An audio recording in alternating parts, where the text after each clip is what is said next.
I get, Jiraiya becomes a tougher and tougher cell. What was once a beloved character of mine, who I viewed as a father figure for Naruto, became over time a symbol of all the things I resent in the anime community. A symbol of a bygone era that, in my opinion, is not bygone enough. And I've made these feelings about Jiraiya vocal several times, but I've begun to form a slightly new opinion about his character. See, because the mistake, I guess we'll call it, I've been making is that I've been looking at Jiraiya as a singular entity, an individual character, not tied to anything or anyone. And fundamentally, that's because that's kind of how Jiraiya is presented. He trains the Ame orphans by himself. He's a Shadow Hokage for Hiruzen by himself. He invades the Hidden Rain by himself. And thus viewing him as a singular entity that no longer has ties to anything or anybody seemed to me for a long time to be the obvious way to interpret his character. And when interpreting the character of an individual, really all you can go off is how they act. And while Jiraiya obviously has moments of great heroism, he has a fair amount more moments that disgust me. But somebody recently emailed me and told me to take another look at Jiraiya's character, but this time look at it through the lens of his time as a member of the legendary Sannin. Take into account not only his childhood, but also how the other members of the legendary Sannin turned out as adults, and thus to not look at Jiraiya as the problem, but rather a symptom of a much larger disease. See, because while I can sit here and identify Jiraiya as a deeply broken adult, the same could be said for both Orochimaru and Tsunade. What broke them? And how did those cracks manifest now that they're adults? Today we're gonna be answering those questions and a whole lot more, because today we're talking the dark truth about the legendary Sannin. Naruto as a story is one that repeatedly beats you over the head with one simple fact. The shinobi system destroys children. This is a plot point that's brought up over the course of Naruto possibly more times than work hard and you'll overcome anything. See, because whether it's Hashirama and Madara's backstory that focused on the Warring States period and how it chewed up and spit out the children of that generation as it converted them into child soldiers at way too young an age, or the talking points surrounding the foundation of the Shinobi Academy and the Chunin exams, all done so in order to ensure that only Chunin and above were ever sent to war. Even further than this, the entirety of Nagato's story hinges on the fact that he believes that the shinobi system is inherently flawed, as it allows for big nations to tread all over smaller nations. And we see time and time again main characters being stripped of their childhoods, being stripped of the chance to actually enjoy their youth, an ironic founding principle of Konoha. And in no way is that more present than with the legendary Sannin. See, none of the legendary Sannin turned out to be well-adjusted adults, and all three of them existed as a stark reminder in the modern era that the shinobi system, while it may be able to create powerful ninjas, does not create competent adults. And thus, all three of these characters, outside over the course of either their introduction or character arcs in part 1 of Naruto or Shippuden, were not only broken to some degree, but also shared an obsession with one topic. And that one topic is youth. See, Tsunade, Orochimaru, and Jiraiya are all obsessed with youth, but in different ways. Tsunade attempts to preserve youth. Orochimaru attempts to outlive youth. And Jiraiya's attracted to it. And I'm beginning to think that connection wasn't accidental. See, because all three of the legendary Sannin were created in the same system. They sprouted from the same bad seed. They were child soldiers. They grew up in war, in battles. They didn't get a real childhood. They didn't get real adolescence, even though Konoha was founded on the principle of giving them exactly that. And thus, none of the members of the legendary Sannin ever developed a healthy relationship with the thing they lost: their youth. And once you begin to identify this thread that brings all three of these prolific characters together, well, not only do you begin to understand them better, but characters like Orochimaru and Jiraiya actually get a bit more disturbing. See, because ironically, this idea of a lost childhood is not a rare concept in the Naruto universe. Kakashi lost his childhood by becoming a genin and a chunin at way too young of an age before age restrictions were placed on the Shinobi Academy. Not to mention that his mother died while giving birth to him, his father took his own life, he lost his best friend, and he had to kill Rin. And thus he ends up as a guy almost unable to make connections with other people, who refuses to let any shinobi graduates turn into genin under his watch, and who enjoys reading smut well in front of children. But Kakashi's not the only person who lost his childhood. Itachi lost his childhood. Gaara lost his childhood. Nagato lost his childhood, and Naruto definitely barely got one. And thus time and time again, this world shows us that the ninja world wasn't built for children to live happy lives. The world weaponizes them early, and then has the audacity opportunity to act surprised when they turn out as dysfunctional adults. And the Sannin just so happened to be the best long-term case study of this exact phenomena happening. And the easiest person to see it in is Tsunade. Because Tsunade's dysmorphic relationship to youth is literally written all over her face. Tsunade, when we're first introduced to her, is a woman in her late 50s. However, she doesn't look it. She looks like a woman in her mid-20s. However, she doesn't carry herself like a woman in her mid-20s. She carries herself like a woman with decades of trauma and experience. And that's because Tsunade uses her Byakuya seal, something that's only supposed to be used in the heat of combat to perpetually keep herself looking young. In fact, the only times that we ever get a peek at what Tsunade would look like if she was her proper age are when she's either out of chakra completely or on the brink of death. And thus, this obsession with looking young is one of the core traits of Tsunade's entire character. And sure, you can just call it Tsunade's vanity, or you can mock it up to Kishimoto wanting Tsunade to be conventionally attractive for all of the young boys watching. But I think that's lazy, and I think it misses the point entirely. To me, Tsunade is a woman frozen by grief. In the Second Great Shinobi World War, she loses Naoki, and that's not just her losing her beloved little brother. In the moment that Naoki just runs himself into a cave and gets blown up, that's Tsunade losing possibility. Naoki to Tsunade represented optimism, innocence, and the next generation. He, like Dan and like Naruto, wanted to become the Hokage, and therefore, in a way, he represented the future. But the future gets, well, literally blown apart. And if that wasn't bad enough, after Naoki's death, Tsunade loses Dan. Somebody who not only also had the dream to become Hokage one day, but also somebody who had the ability to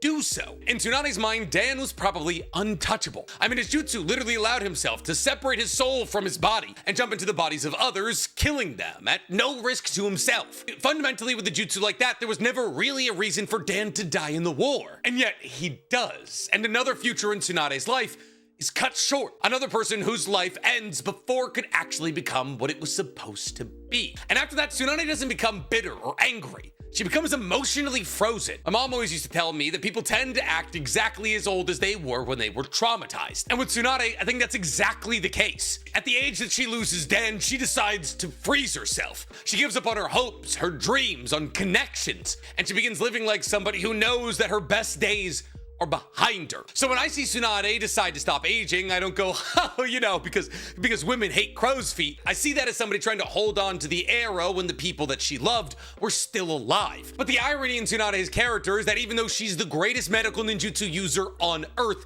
she can't bring back the people that she's lost. She can't restore the future that Naoki and Dan dreamed of. She can't undo what war took from her, but she can preserve the image of the time where she still had these dreams. She can keep her outside youthful and exuberant, even if internally she's old, tired, and broken. It's not vanity, it's a trauma response. And unfortunately, the same argument can kind of be made for Orochimaru. See, because Orochimaru doesn't just want youth preserved like Tsunade does. Orochimaru wants to break the entire system that allows for youth to disappear in the first place. And it's from there that his obsession with immortality is born from. People, like with Tsunade, tend to boil down Orochimaru's character to something overly simplistic. They see Orochimaru as a mad scientist who wants to get their hands on every single jutsu. But once again, I don't think that's deep enough. It's not that Orochimaru wants to be immortal. He needs to be immortal. He is disgusted with human mortality. He hates human limitation. He hates when talent dies. They hate that time takes things away, and that no amount of genius can seemingly stop the body from failing. And again, like with Tsunade, Naoki's death matters here. See, because Orochimaru was Naoki's jonin, and like it or not, Orochimaru cared about his genin. And yet, even though Orochimaru was known as a genius even in the earliest days of his tenure as a ninja in Konoha, that genius wasn't enough for the potential of Naoki to be snuffed out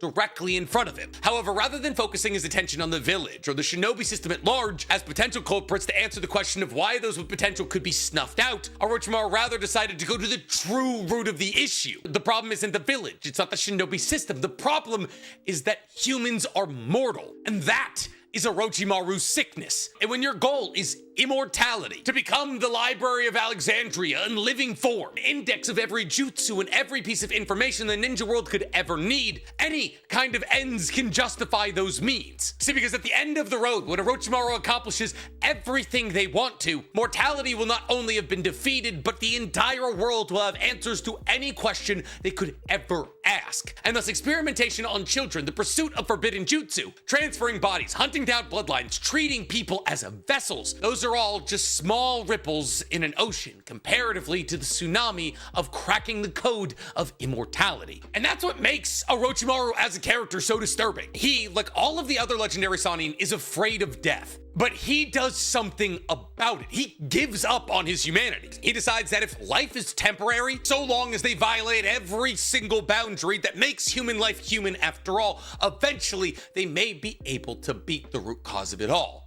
mortality. But rather interestingly, in this pursuit of wiping out mortality, Orochimaru's research keeps bringing them back to youth. Whether it's Itachi, Kinemaro, or Sasuke, as time progresses, leading Orochimaru closer to their supposed eventual death, they continually up the ante in their search for a perfect vessel by looking for more powerful and younger vessels. And Orochimaru's focus from a thematic standpoint being focused on the young and talented is not an accident, because the young and talented, more than anybody else in human society, represent possibility. Orochimaru refuses to be limited by things like a mortal life, and those with the least amount of limitations on their lives are those with their entire lives to live in front of them and the tools to make that life impressive. And this is why Orochimaru is the most extreme version of this Sannin pattern. While Tsunade tries to preserve youth, Orochimaru hunts it. But with that now understood, we get to the character at the center of today's video: Jiraiya, a character that a lot of you probably loved as a child but have grown a new relationship with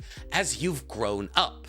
And that's kind of the point. See, there's a reason that those who are attracted to children only like spending time with children. It's because kids are easy to manipulate. They're easy to make laugh. It's easy to pull the wool over their eyes. And the reason that these sick, disgusting people don't fit in regular society is because adults are able to see them for who they are. And thus, fundamentally, when we were children, Jiraiya pulled the wool over our eyes. But now that we've fully formed frontal cortexes, we can see him for the relative monster that he is. And this is why Jiraiya makes people like me uncomfortable, because the series wants you to laugh at how silly Jiraiya is being, when in actuality, he's being just as bad as either Orochimaru or Tsunade. See, because if we're being real, Jiraiya's relationship to youth is as warped as Orochimaru's is. But instead of body horror, it's packaged as charisma and comedy. Jiraiya is obsessed with youthful female bodies, the peeping, the constant fixation on young women, the way he turns desire into a personality trait. It's all there. And one of the clearest examples of this dynamic, unfortunately, sits in the center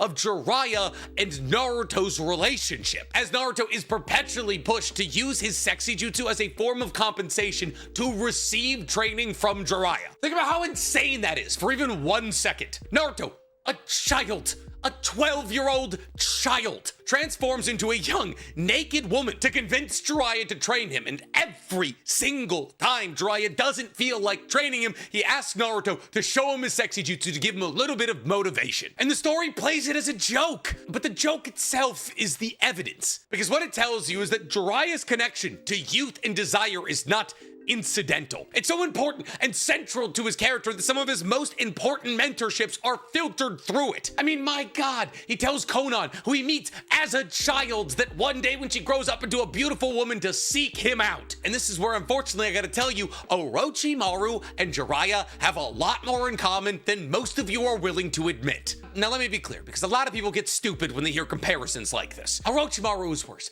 Far worse. Orochimaru has killed hundreds, if not thousands, of children and people. This is not me saying that morally they are exactly the same, but they absolutely do have a concerning amount of moral overlap that the entire fandom usually tends to ignore. Both of them are obsessed with other people's bodies, usually the bodies of younger people than them. Orochimaru wants to possess them, reshape them, inhabit them, control them. And Jiraiya wants to look at them, fantasize about them, and write about them. Again, not morally identical, but undoubtedly connected. They're obsessed with the same thing, but in different ways. Orochimaru's fixation is invasive and controlling, while Jiraiya's is voyeuristic and comedic and brushed away as a silly guy doing silly things. And if anything, that's what makes Jiraiya, for me, a more uncomfortable character to talk about. Because while it's black and white from a thematic and storytelling standpoint that what Orochimaru is doing is wrong, the story of Naruto protects Jiraiya from the weight of what his behavior suggests. Because the truth of the the matter is, Jiraiya's another adult who never formed a healthy relationship with the concept of youth. He just wears the emotional scars of his childhood better than Orochimaru. And as much as it kind of pains me to say, this is why the Sannin work so well as a trio. They're not just three cool ninjas with different gimmicks and different summonings. They are three different responses to the same broken backstory. Tsunade internalizes the wound and preserves youth artificially. Orochimaru externalizes the wound and tries to conquer youth by taking other people's and Jiraiya falls in love with the wound and spends adulthood changing youth through desire and voyeuristic endeavors. Three different expressions, the same lost experience. A real childhood, a real adolescence, a chance to grow up without war poisoning the process. And I think that's kind of what makes the Sannin more tragic as characters than a lot of people realize, because their quirkiness isn't random. Their adult identities are built around the damage they received while fully forming their brains. And once you begin to draw that line between the three of them, they feel less like hollow representations of Team 7 in an earlier era. In actuality, probably the best piece of commentary that Kishimoto ever wrote about what war does to people. They're not just three legendary shinobi, they're three people who had their childhood stolen and spent their entire adult lives trying to steal it back. And once you see that, the Sannin stop being cool in the anime sense of things. They become sad, tragic, honestly, a bit horrifying. And that, well, that's the dark truth behind the Sannin. But I'm curious to hear from you guys. What do you believe is the problem with the Sannin? Let me know in the comments below. And while you guys are down there, please, for me, like this video, subscribe to the page, and hit that noti bell. Well, if you'll excuse me, I have to go watch an actually good anime, which Had to Tell EA just dropped episode 3.